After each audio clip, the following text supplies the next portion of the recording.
En el Salmo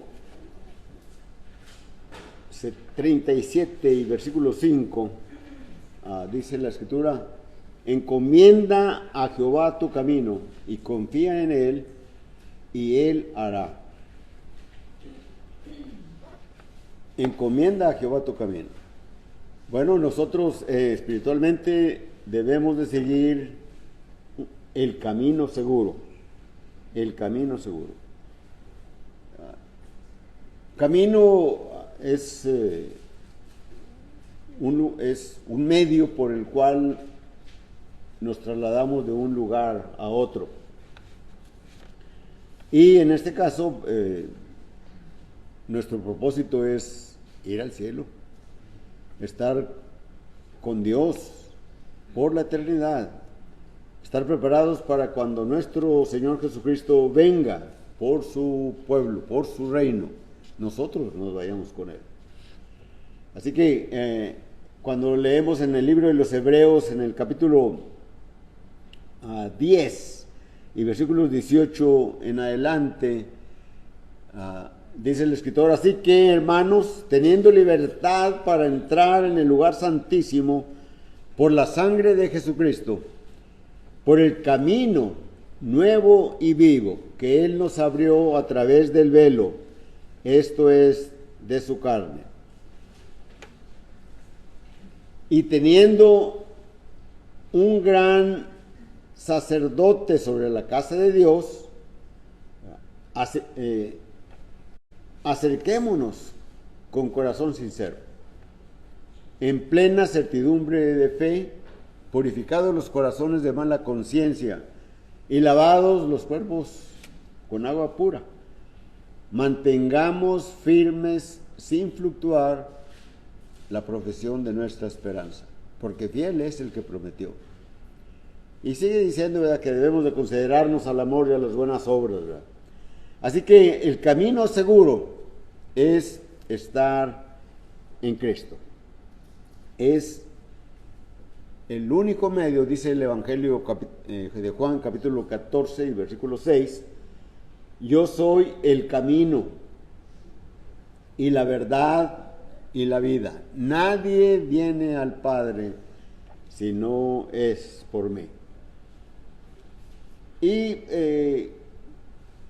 hablando o solamente teniendo conciencia de que en este tiempo hay miles y miles de iglesias o denominaciones con distintos nombres, adventistas, sabatistas, metodistas, bautistas, no sé, pentecosteses, etcétera. Sin embargo, las escrituras nos hablan solamente de cristianos. Y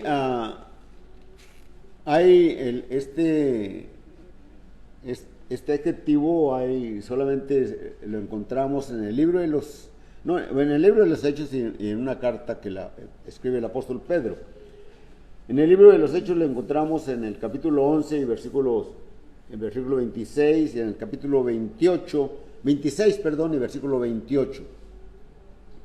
Y en la primera carta del apóstol Pedro, capítulo 4 y versículo 16.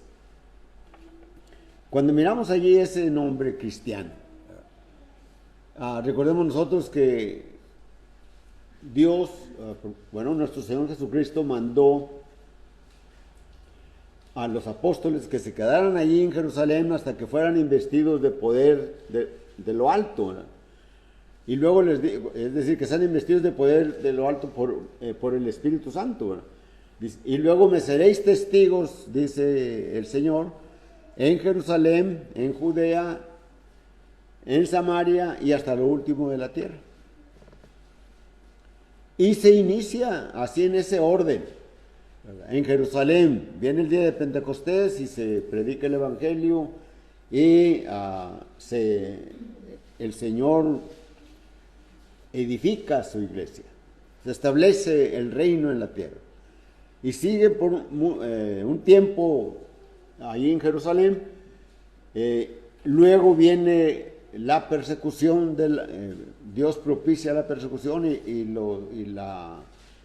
los hermanos, la hermandad, pues sale de ahí de Jerusalén huyendo. Y van por todas partes. Dice el libro de los Hechos, capítulo 8 y versículo 4, y los que iban huyendo por causa de la persecución después de la muerte de Esteban, ¿verdad?, iban por toda Judea, pero iban predicando el Evangelio. Y luego después, en el siguiente versículo dice que fueron a Samaria y también allí se predicó el Evangelio. Y otros se fueron más lejos, ¿verdad? Dice la Escritura, ¿verdad?, que algunos se fueron a la costa norte del África y otros a Chipre y otros se fueron a Antioquía.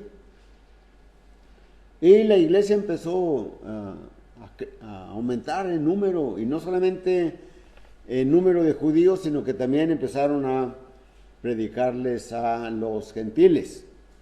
Cuando la iglesia en Jerusalén supo de esto, llevó o mandó más bien a Bernabé para que viera qué estaba pasando, qué es lo que decían esas noticias, ¿verdad?, de que el evangelio se estaba predicando en gran manera. Entonces va Bernabé y mira y da gloria a Dios por ello, porque se está predicando el evangelio. Y entonces él va a Tarso y invita a Saulo y lo trae a Antioquía. Y dice el libro de los Hechos en el capítulo 11 que estuvieron allí por un año predicando el evangelio. Y en el versículo 26 de Hechos 11, por esa predicación del evangelio con tanto hermano capacitado y con tanto hermano sabio, ¿verdad?, dice el versículo 26, y a los discípulos se les llamó cristianos por primera vez en Antioquía. Bien, ese es y se cumple una profecía, me parece que está de Isaías, Isaías 62 me parece, cuando dice, y Jehová dará un nuevo nombre. La otra cita que encontramos de donde viene otro texto donde viene la palabra cristiano, está en el capítulo 28 y capítulo 26 y versículo 28. Y es el apóstol Pablo está allí preso en Jope, ¿verdad? No, en Cesarea, y le visitan allí a unas autoridades, entre ellos es el rey, ¿verdad?, Agripa, y pues le predica, aprovecha, y la presencia de ellos, no solamente de Agripa, sino de mucha gente importante en el Imperio Romano y también en la provincia de Judea. Y Festo dice, cuando está hablando Pablo, ¿verdad?, y dice, párate, Pablo, las muchas letras te han vuelto loco. Y él le dice a Agripa, ¿verdad? Tú conoces estas cosas porque no dudas de ellas, sabes de ellas. ¿Tú crees, rey Agripa, en los profetas? Y el rey Agripa responde, ¿verdad?, por poco me persuades a ser cristiano. El tercer texto lo encontramos en 1 Pedro capítulo 4 y versículo 16, y el apóstol Pedro está exhortando a la iglesia que se encuentra en el exilio allá en Galacia, el Ponto, Capadocia, Bitinia y todos esos lugares por ahí. Y está hablando de los que a veces la iglesia padece por causa precisamente del evangelio, y a veces son perseguidos y son maltratados, ¿verdad? Y el apóstol Pedro dice, si alguno padece porque ha provocado eso, se lo merece, ¿verdad? Pero si alguno padece como cristiano, es gloria a Dios, ¿verdad? Por ello. Entonces, el camino seguro es que nosotros seamos cristianos. Que el hombre, en todos los lugares donde que se predique la palabra y se predique la sana doctrina, sean todos cristianos, porque es el camino seguro para cuando el Señor venga nos pueda llevar con Él. No bautistas, no metodistas, no pentecosteses, no etcétera, etcétera, sino cristianos. A los discípulos, a los seguidores del Señor, se les llamó cristianos. Aunque se dicen, somos cristianos, pero cristianos así, o asá, o más allá. Cristianos a secas. Hay que creer, para estar en el camino seguro, pues hay que creer lo que dice la Escritura acerca de la divinidad de Jesús. El Señor les preguntó a los discípulos allá estando en Cesarea de Filipo, ¿verdad? Les pregunta, ¿a quién dice la gente que es el Hijo del Hombre? Pues dicen que eres Juan, que eres Elías, que eres Jeremías, que eres alguno de los profetas. ¿Y ustedes quién dicen que son?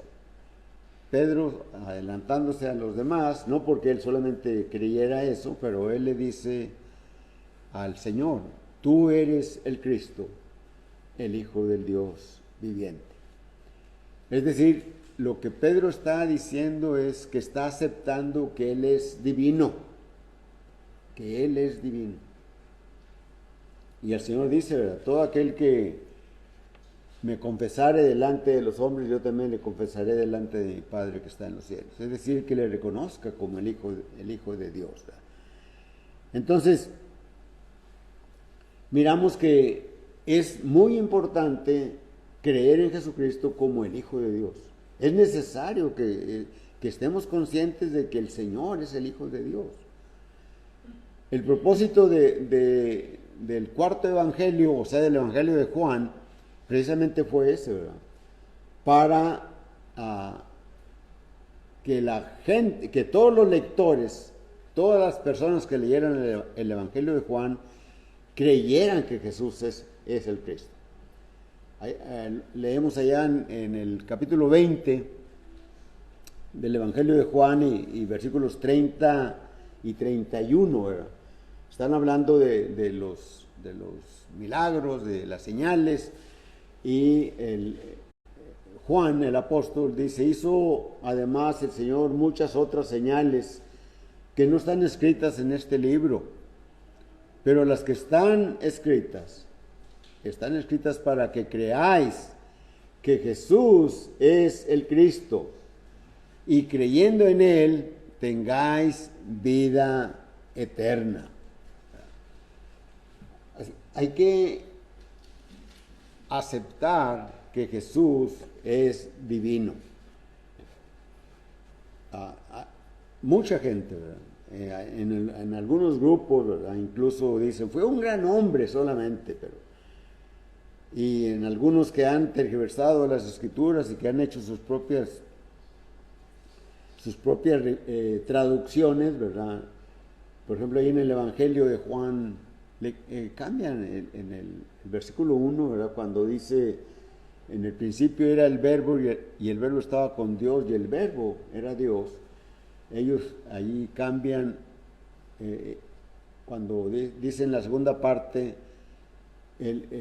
y el verbo era Dios con una minúscula o con D minúscula, como diciendo es un Dios, es alguien muy grande, ¿verdad? Pero pequeñito en comparación con Dios. Pues no es así.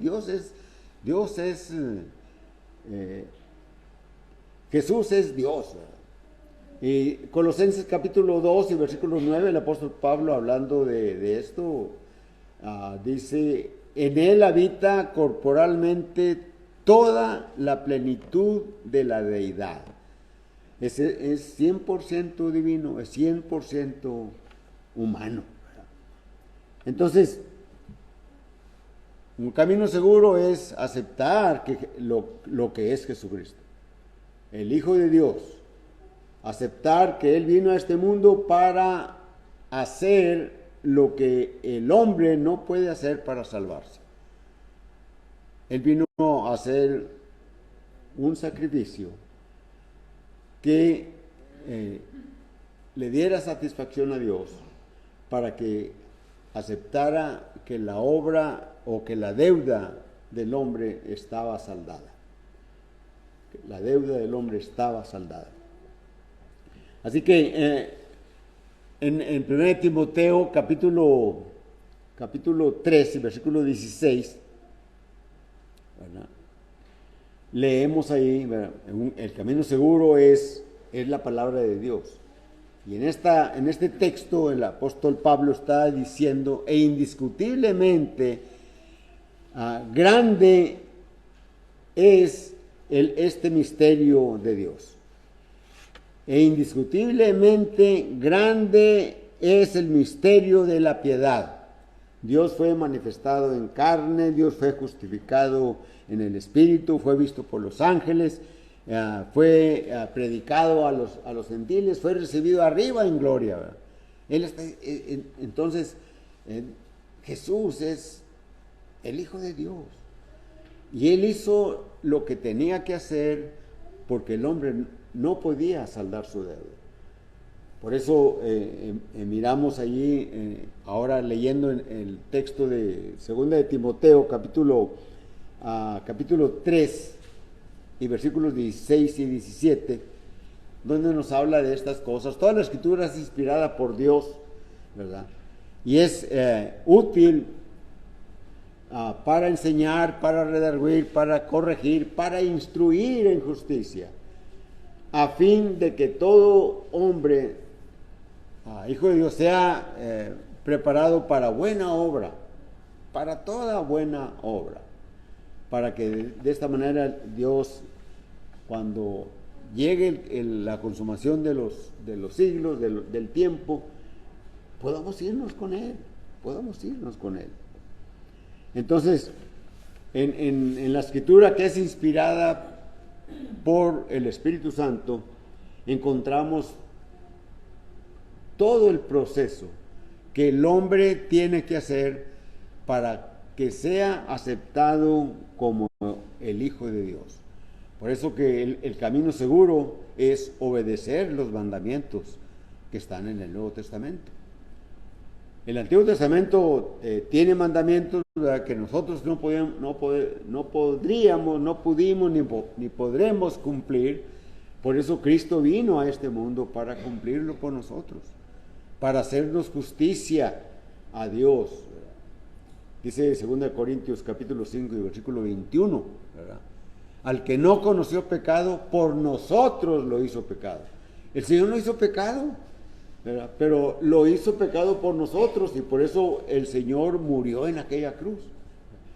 Y dice, haciéndonos, continúa el apóstol Pablo escribiendo en este texto de 2 Corintios 5:21, ¿verdad? Nos dice, haciéndonos justicia de Dios en Él. Así que cuando nosotros aceptamos a Jesucristo, la divinidad de Él, lo confesamos, creemos el mensaje, nos arrepentimos, nos bautizamos, ¿verdad?, el pecado de nosotros es quitado, es eliminado de nosotros, y nos acercamos a Dios. Entonces, hay que creer, ¿verdad? Es necesario creer, es necesario aceptar que Jesús es el Hijo de Dios. Por eso en el Evangelio de Juan, en el capítulo 1 y versículo 11, dice, a lo suyo vino y los suyos no le recibieron, mas a los que le recibieron les dio potestad de ser hechos hijos de Dios. Y esto no de voluntad de varón, no de voluntad de sangre, no de voluntad de carne, sino de Dios. De Dios. Somos renacidos, ¿verdad? Como el Señor le va a decir a Nicodemo en el Evangelio de Juan, capítulos 3 y versículo 3 y versículo 5, ¿verdad? el Señor le dice, de cierto te digo, si no naces de nuevo, no puedes ver el reino. No puedes ver el reino. En el versículo 5, el Señor le dice a Nicodemo, si no naces de agua y del Espíritu, no puedes entrar en el reino. Y así que el nacimiento no es un nacimiento físico, sino que es un nacimiento espiritual. Nacemos de arriba. Y nacemos por la palabra que fue predicada para nosotros. Dice el apóstol Pedro, ¿verdad? En el capítulo 1 y versículo 3, bendito sea el Dios y Padre de nuestro Señor Jesucristo, que nos hizo renacer, ¿verdad?, según su grande misericordia. Nos hizo renacer. Y luego dice, para una esperanza viva por la resurrección de Jesucristo de entre los muertos. En el versículo 22 dice, siendo renacidos, no de simiente corruptible, sino de simiente incorruptible, por la palabra de Dios que vive y permanece para siempre. Y luego viene el contraste que escribe allí el apóstol Pedro. Dice, toda carne es como hierba, y toda gloria del hombre como la flor de la hierba. La hierba se seca, la flor se cae, mas la palabra de Dios permanece para siempre. Entonces, somos nacidos de la simiente que es la palabra de Dios. La simiente es la semilla. Toda semilla tiene en potencia, debe de dar fruto. Toda semilla. Hablando de las semillas físicas, el maíz, el trigo, las manzanas, todas las frutas.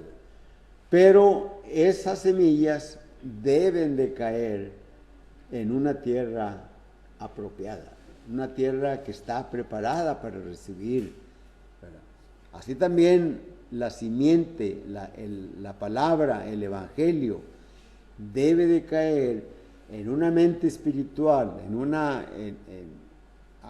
mente, la mente que tenemos, ¿verdad?, la mente espiritual, recibirla y poderla allí estarla cuidando, estar recibiendo todos los preparativos como se hace en la tierra, ¿verdad?, para que dé el fruto, ¿verdad?, para que venga la fe en la persona y que no esté esperando una cosa milagrosa, ¿verdad?, algo que se propone. A veces las personas, ¿verdad?, se hacen una idea y piensan, cuando suceda esto, entonces yo creo en Jesucristo y entonces lo voy a aceptar y lo voy a obedecer y todo. No esté esperando a eso. La semilla que cae en un corazón espiritual, aquí en la mente, ¿verdad?, y que se cuida y que se riega y que se remueve la tierra, se remueven los versículos, se sigue leyendo, se sigue estudiando la palabra, seguimos escuchando las exhortaciones, da fruto, porque el evangelio es poder. Romanos capítulo 1 y versículo 16 y 17, no me avergüenzo del evangelio porque es poder de Dios para salvación a todo aquel que cree. A todo aquel que cree. Al que no cree, pues no es salvación para el que no cree. Pero a todo aquel que cree. Y luego el apóstol Pablo, ¿verdad?, menciona al judío primeramente y después al griego. Allí en el griego pues está todo el mundo, ¿verdad? Entonces encontramos, ¿verdad?, que debemos de hacer caso al evangelio, debemos de obedecerlo, Mientras tengamos vida, mientras tú que no has aceptado a Jesucristo, tengas vida, tienes esa esperanza. Pero cuando la persona termina su peregrinar sobre el mundo y nunca se decidió, bueno, la palabra lo va a juzgar. La palabra lo va a juzgar. Marcos 16, versículo 16, dice: el que creyere y fuere bautizado será salvo. ¿El que creyere qué? El que creyere el Evangelio. ¿Qué es el Evangelio? Es la vida, es la muerte, la sepultura y la resurrección de Jesucristo. Son las enseñanzas que Él nos legó, que no Él nos dejó y que debemos de considerar. Por eso el libro de los Hechos está lleno, como es el libro de los Hechos relata las conversiones de cuando la iglesia fue edificada, empezando en Jerusalén, aquel Pentecostés, después de aquella Pascua en la que murió el Señor. Si miramos nosotros las distintas predicaciones, las distintas conversiones, miramos cómo el Evangelio hizo su labor. Empezando allí en Pentecostés, ¿verdad? Dice la Escritura que de una multitud tremenda que había allí, como 3,000 personas, ¿verdad?, obedecieron al Evangelio, ¿verdad? Obedecieron al Evangelio. Dice en Hechos 2:41, así que los que recibieron la palabra fueron bautizados y se añadieron aquel día como 3,000. Dice los que recibieron la palabra. Recibir la palabra es aceptarla, no solamente creerla, es aceptarla y obedecerla. Esa es la diferencia, ¿verdad? Hoy encontramos mucha gente, ¿verdad?, que son temerosos de la palabra de Dios, pero no la obedecen, la reciben, pero no la obedecen. Y hablan de ella, ¿verdad? Nos dicen textos claves, enseñanzas rotundas que están allí, pero no la obedecen, es lo que falta. Los que recibieron la palabra fueron bautizados. ¿Quiénes la recibieron? Ahí en Pentecostés. Todos aquellos que obedecieron. Todos ellos. Mientras el hombre no la obedezca, va a estar fuera. Va a estar fuera. Cuando leemos otra conversión, ahí la conversión del tesorero de la reina de Candace, allí que está en el libro de los Hechos, capítulo 8 y versículo 26 en delante, ¿verdad? Me parece que son 6 palabras, ¿verdad?, claves, ¿verdad? La historia está más o menos así va un hombre leyendo el Antiguo Testamento, en especial va leyendo el libro de Isaías, y el Espíritu Santo manda a un evangelista a que vaya y lo encuentra y le pregunta: ¿entiendes lo que lees? Y el hombre que va leyendo, aquel tesorero de la reina de Candace, pues dice: pues no sé de quién está hablando este profeta, ¿está hablando de él o de otro? Y lo que este hombre iba leyendo es lo que nosotros conocemos como Isaías 53, ¿verdad?, donde habla de que fue llevado como un cordero, ¿verdad?, y murió, y como cordero no abrió su boca, ¿verdad?, y fue de una manera dócil, y allí cargó nuestros pecados, murió, etcétera, etcétera. Todo lo que dice Isaías 53. Dice: no entiendo, dice aquel hombre. ¿Está hablando de sí mismo o de otro? Y la Escritura nos dice, y comenzando desde esta Escritura, es decir, comenzando de Isaías 53, dice: le anunció el Evangelio de Jesucristo. Bueno, son 6 o 7 palabras. Es todo lo que dice allí. ¿Qué tanto aquel evangelista mencionó del Evangelio de Jesucristo? No, no sabemos, ¿verdad? Pero hay cosas que están claves en él. Él tuvo que saber le tuvo que enseñar que el Hijo de Dios vino a este mundo. Porque él dice, allí hay agua, ¿qué impide que yo sea bautizado? Y Jesús, un mandamiento de Jesús es, vayan y bauticen en el nombre del Padre, del Hijo y del Espíritu Santo. Allá en Mateo capítulo 20, versículo 19. En Marcos capítulo 16, versículo 15 y 16, dice, bueno, vayan y prediquen a toda criatura, el que creyere y fuere bautizado será salvo. Y este hombre pide ser bautizado, pero cuando leemos, le anunció el Evangelio de Jesucristo. Bueno, por supuesto que el apóstol Pedro no escribió toda la enseñanza que fue impartida por el evangelista, pero se entiende, ¿verdad?, que todo está ahí en el Evangelio.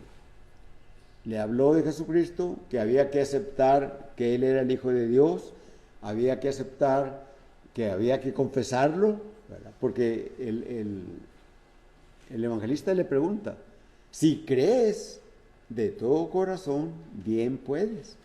Y aquel hombre dijo, creo que Jesucristo es el Hijo de Dios. Le habló del bautismo, ¿verdad? Y aquel hombre entendía que bautismo era una sepultura en agua. Ahí hay agua, ¿qué impide que yo sea bautizado? Dice la Escritura, descendieron, están en el carro, descendieron, ¿verdad?, al agua, se metieron al agua y le bautizó. Y luego dice, y subieron del agua, se salieron de allí, un arroyo, un laguito, no sé, ¿verdad? Ya entonces encontramos que ese hombre se fue gozoso por su camino, porque iba en el camino seguro. Cuando nosotros hemos aceptado a Jesucristo, hemos aceptado el mensaje, hemos creído en el Señor, lo confesamos como el Hijo de Dios, nos arrepentimos de nuestros pecados, nos bautizamos, entramos en el camino seguro. Y que allá en el Evangelio de Mateo el Señor lo pone como el camino angosto, en el cual pocos entran, pero todos los pocos que entramos en el camino angosto, vamos a la vida, camino seguro, el camino seguro, nacemos de nuevo. Así que en Hechos capítulo 8 y versículo 12, dice, pero hablando de los que fueron a Samaria, Felipe fue a Samaria, dice, pero cuando creyeron a Felipe, que anunciaba el evangelio del reino de Dios y el nombre de Jesucristo, se bautizaban hombres y mujeres. Hace unos momentos mencioné, hoy hay miles y miles de iglesias, ¿verdad? Y en algunas de esas miles enseñan que no es necesario el bautismo, ¿verdad? El libro de los Hechos nos habla de ello, ¿verdad? Que a Pedro le preguntaron y a los apóstoles, varones hermanos, ¿qué haremos? Y Pedro les dijo, y los demás discípulos, apóstoles, arrepentíos y bautícese cada uno de vosotros en el nombre de Jesús. El tesorero de Candace le preguntó, ¿qué impide que yo sea bautizado? Si crees de todo corazón, bien pues, creo que Jesucristo es el Hijo de Dios. Y descienden al agua y le bautiza.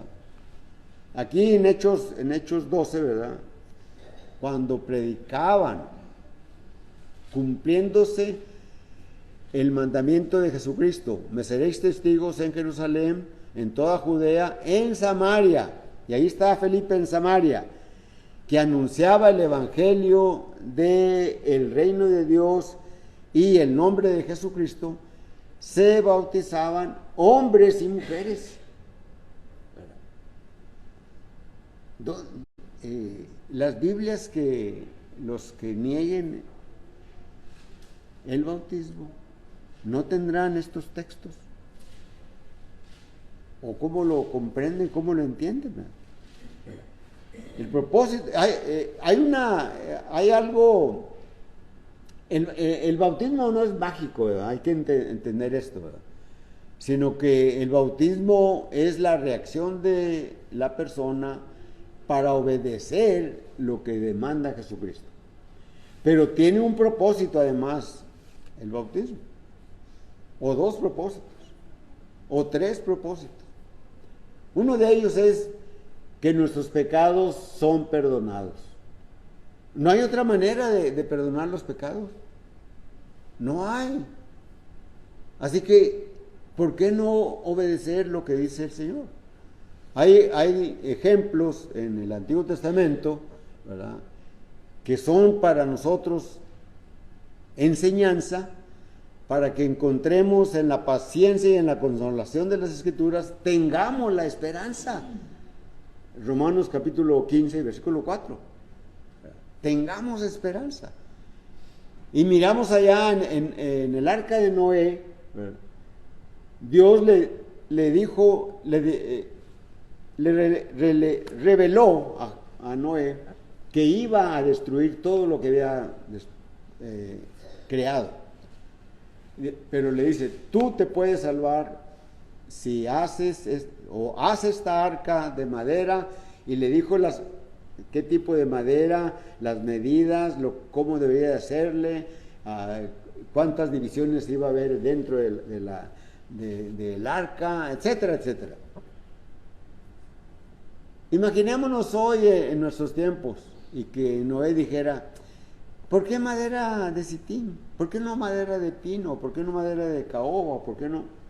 No, el Señor Dios le está diciendo, haz de este tipo de madera. Y la vas a calefatear, y etcétera, etcétera. Dice en el versículo 22 de Génesis 6, y Noé hizo conforme a todo lo que le mandó Jehová. Así que en el Nuevo Testamento, ¿por qué vamos a cambiar? ¿O por qué el hombre se atreve a decir, no es necesario el bautismo? Deben de hacer conforme a lo que Dios dice. Debemos obedecer. Así que el propósito es para perdón de pecados, es para ponernos en Cristo. Dice Gálatas 3:27, porque todos los que habéis sido bautizados en Cristo Jesús, de Cristo estáis revestidos. Es para salvarnos. El bautismo es para salvarnos. El que creyere y fuere bautizado será salvo. Primera de Pedro capítulo 3, versículo 21 dice, el bautismo que corresponde a esto ahora nos salva. Nos salva. ¿Qué tan difícil es entender eso? Así que debemos de estar en el camino seguro. Un camino seguro es que adorar a Dios el primer día de la semana, cada primer día de la semana, ¿verdad? No voy a leer todos los textos, pero ¿cómo se adora a Dios? ¿Cómo adoramos a Dios? Nosotros nos podemos dar cuenta, ¿verdad? Se predica la palabra. Segundo de Timoteo capítulo 4, versículo 2. ¿Verdad?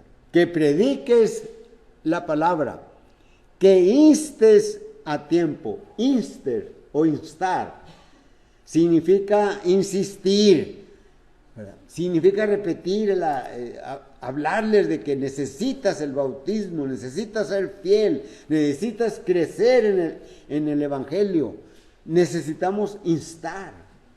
Y esto es lo que dice el apóstol Pedro a Timoteo, que instes a tiempo y fuera de tiempo. Redarguye, reprende, exhorta con toda paciencia y doctrina. O sea, no enojándonos, ¿por qué no obedeces? ¿Cuántas veces quieres que te diga? No, con la palabra debemos de redarguir, de instar, de insistir. Dios quiere tu salvación. Dice 2 Pedro 3:9, el Señor, hablando del advenimiento de Jesucristo, no retarda su promesa como algunos la tienen por tardanza, pero dice, pero es paciente para que se arrepientan aquellos que no se han arrepentido y vengan al conocimiento de la verdad. Entonces hay que predicar el Evangelio, hay que participar de la mesa del Señor, hay que recordar lo que Jesucristo hizo en aquella cruz del Calvario. Hace unos momentos, una media hora, 40 minutos, participamos de la mesa del Señor, participamos del pan y participamos del jugo de la vid, recordando con el pan el cuerpo de Jesucristo que murió en lugar nuestro, en lugar mío, en lugar tuyo, en lugar de todo el mundo. Y cuando bebemos la copita, el jugo de la vid, recordamos la sangre que derramó Jesucristo de su cuerpo. Es decir, como ofreciéndole esa sangre a Dios. Cristo como sumo sacerdote, llevando, ¿verdad?, como dice Hebreos 10:25 que dijimos al principio, ¿verdad?, a través del velo, esto es de su carne, vamos hasta la presencia de Dios. Y recordamos todo eso, ¿verdad? Y nos damos cuenta que no merecimos ni vamos a merecer que Él haya muerto por nosotros, pero por amor al hombre, a la humanidad, Cristo hizo ese sacrificio. Así que vale la pena que obedezcas el Evangelio. ¿Por qué? Porque vas a tener vida eterna, estarás en el camino seguro, que es nuestro tema. Oramos. Efesios capítulo 6 y versículo 18. Orando en todo tiempo, con toda oración y súplica en el Espíritu, y velando en ello con toda perseverancia. Es decir, debemos de orar. Se pidió que orásemos por nuestro hermano Wally, que está en el hospital, ¿verdad? Ya lleva 3 o 4 días allí en él, ¿verdad? Todavía está batallando la medicina para quitar ese mal que está en él, ¿verdad? Que Dios le bendiga y le dé la salud y que lo veamos aquí y nos traiga también las clases que él prepara para edificarnos. Debemos de cantar, ¿verdad?, como lo hemos hecho. Efesios capítulo 5 y versículo 19, hablando entre vosotros con salmos, con himnos y cantos espirituales, cantando y alabando al Señor. ¿Verdad? Cantando y alabando al Señor. Cantamos allá en el auditorio, voy a la tierra de Canaán, ¿verdad? A la tierra de Canaán, a la Canaán espiritual, ¿verdad? ¿Sí? Entonces, cantamos para alabar a Dios. Dice Colosenses 3:16, la palabra de Cristo, bueno, en la parte de cantar, dice, cantando con gracia en vuestros corazones, con salmos e himnos y cánticos espirituales. Todo lo que cantamos es alusivo a lo que está en la palabra de Dios. ¿Sí? A veces, hace mucho que no cantamos el Salmo 145, ¿verdad? Pero, palabra de Dios, pero todos los himnos, ¿verdad?, están sacados de la palabra de Dios. Así que, como conclusión, para estar en el camino seguro, ¿verdad?, debemos de estar viviendo como cristianos. Y para estar viviendo como cristianos, ¿verdad?, somos diferentes. Somos santos, sí. Es decir, somos diferentes de los. Nosotros no somos igual que todo el que está allá afuera. Somos diferentes. Y debemos de serlo, porque si salimos allá y somos igual que los demás, somos hipócritas entonces, ¿verdad? Debemos de que alguien nos mire y dice, ¿por qué este hace esto? ¿Por qué esta familia así o asá? ¿Sí? Nuestro lenguaje, nuestra manera de cómo nos conducimos allá afuera, ¿verdad?, allí manifestamos que estamos en el camino seguro, que es nuestro tema. Así es que si en esta mañana, ¿verdad?, alguien quiere estar en ese camino, es el momento. La invitación es la predicación, es la exposición de la palabra, pero cantamos un himno. ¿Okay?